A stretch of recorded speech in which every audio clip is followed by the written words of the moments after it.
Bonjour à tous et bienvenue sur Amazing Mac TV. iOS 12.2 est enfin de sortie pour tout le monde. J'avais fait des vidéos concernant les nouveautés, bêta 1, bêta 2, etc. Donc on va retrouver pas mal d'éléments qu'on avait déjà vus, mais là on rassemble en fait toutes les nouveautés en une seule vidéo. Première chose à noter, le bug FaceTime groupé. Alors il avait été corrigé avec iOS 12.1.4, mais pour ceux qui avaient mis les bêta développeurs bêta 1, bêta 2, alors c'était impossible d'utiliser FaceTime groupé. Avec cette version, évidemment, le bug est corrigé. On commence tout de suite. Lorsqu'on est dans photo et qu'on partage, regardez, l'icône AirPlay a changé. Bon, c'est pas une grosse nouveauté, mais en tout cas, c'est à noter. Et c'est dans l'air du temps, puisqu'on avait noté tout plein de nouveautés concernant AirPlay dans la version bêta 1 d'iOS 12.2. Autre nouveauté qui va me faire gagner du temps, lorsqu'on est dans le centre de contrôle, dans la partie média, l'apparition d'une icône AirPlay en haut à droite. Et là, ça va éviter d'appuyer sur l'option média, puis ensuite d'aller dans AirPlay, on a directement les options AirPlay depuis ce menu-là. Et ce bouton sera contextuel, je vais lancer Netflix et vous allez voir que l'icône va changer, voilà. Et là, je vais pouvoir également utiliser AirPlay, mais directement à partir de Netflix, donc faire de la recopie vidéo, ça c'est vraiment pas mal.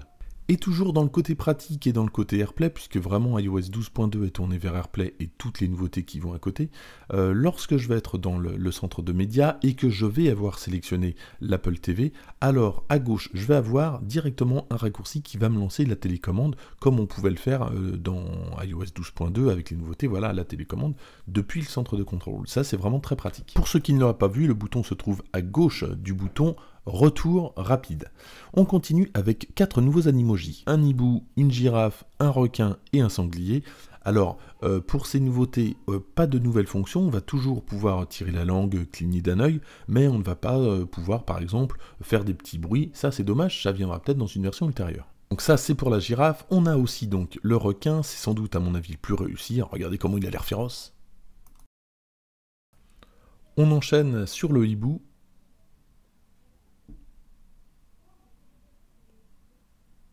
Et on termine par un petit sanglier, alors il est plutôt mignon. Il a l'air sympa ce sanglier. Et donc ça, c'est pour les animojis. Apple a donc pris l'habitude de temps en temps d'en rajouter à ceux qui existaient déjà. On continue avec le centre de contrôle qui a été un petit peu repensé. Alors c'est des éléments cosmétiques mais qui cachent en fait quelque chose de plus profond, notamment le bouton de recopie vidéo. On peut recopier son iPhone sur une Apple TV, ça vous le saviez, donc le bouton a un petit peu changé. Mais bientôt on pourra faire la même chose, ou quasi la même chose puisque l'App Store ne sera pas disponible, avec certaines télés de marque LG, Samsung, Vizio. Alors Vizio n'est pas vendu en France. Donc on pourra faire ça, on pourra l'allumer depuis son téléphone, l'éteindre, et on pourra faire de la recopie vidéo. Donc le bouton a changé, mais pour l'instant, on ne peut pas faire grand-chose d'autre. Côté application maintenant, on a l'Apple TV qui a complètement été repensé, alors avec de nouveaux boutons, une nouvelle organisation.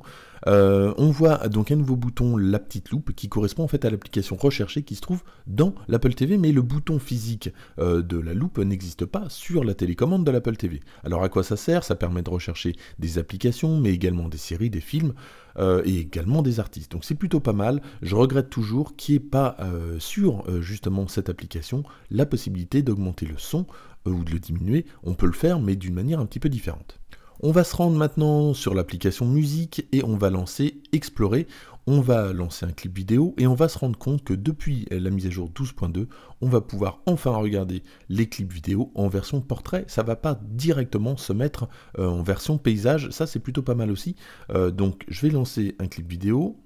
Alors là, je suis en recopie vidéo, donc ça va pas fonctionner, ça va pas se lancer. Mais en tout cas, vous voyez que ça conserve bien le mode portrait. C'est plutôt pratique.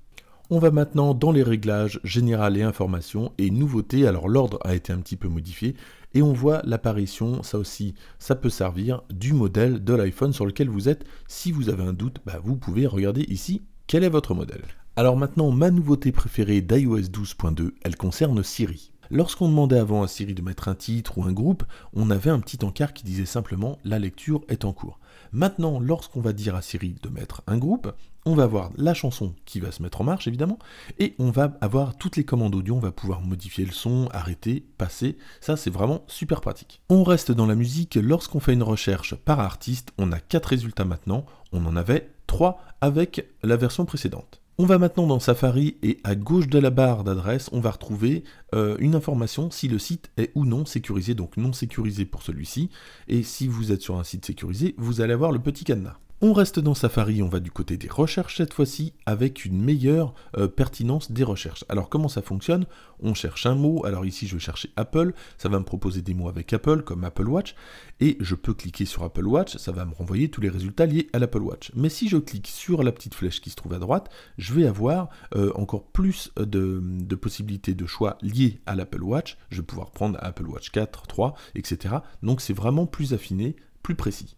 On va maintenant dans Réglages, puis Safari. Alors certains réglages dans Safari ont disparu, d'autres sont apparus, notamment Mouvement et Orientation. Apple ne précise pas du tout à quoi ça sert, par défaut l'option est désactivée. Alors on imagine Mouvement et Orientation que peut-être ça va donner des informations à des sites. Par exemple vous étiez dans un lieu A, vous allez dans un lieu B, et bien vous allez avoir des informations relatives au lieu A, mais pour l'instant rien n'est précisé par Apple.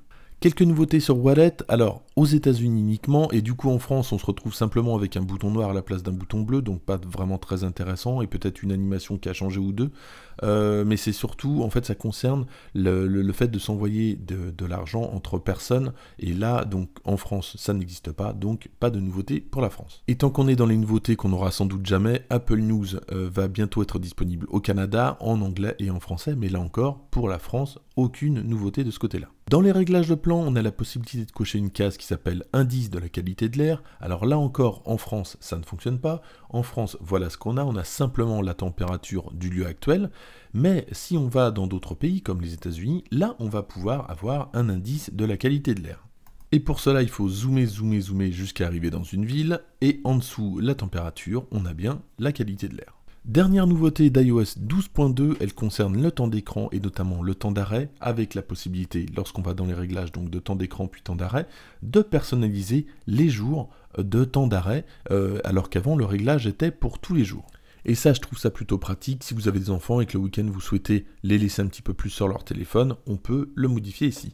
Alors, voilà pour les principales nouveautés. Alors, il y a d'autres nouveautés cosmétiques, comme un encart AirPlay un petit peu plus petit, comme une description dans VoiceOver un petit peu plus grande. Bon, c'est des petites nouveautés, mais rien de transcendant. Et pour terminer, aucune nouveauté du côté du HomePod, puisque la dernière mise à jour date de iOS 12.1.3. Voilà pour ces quelques nouveautés d'iOS 12.2. Merci d'avoir suivi cette vidéo. Moi, je vous dis à très bientôt. N'hésitez pas à vous abonner.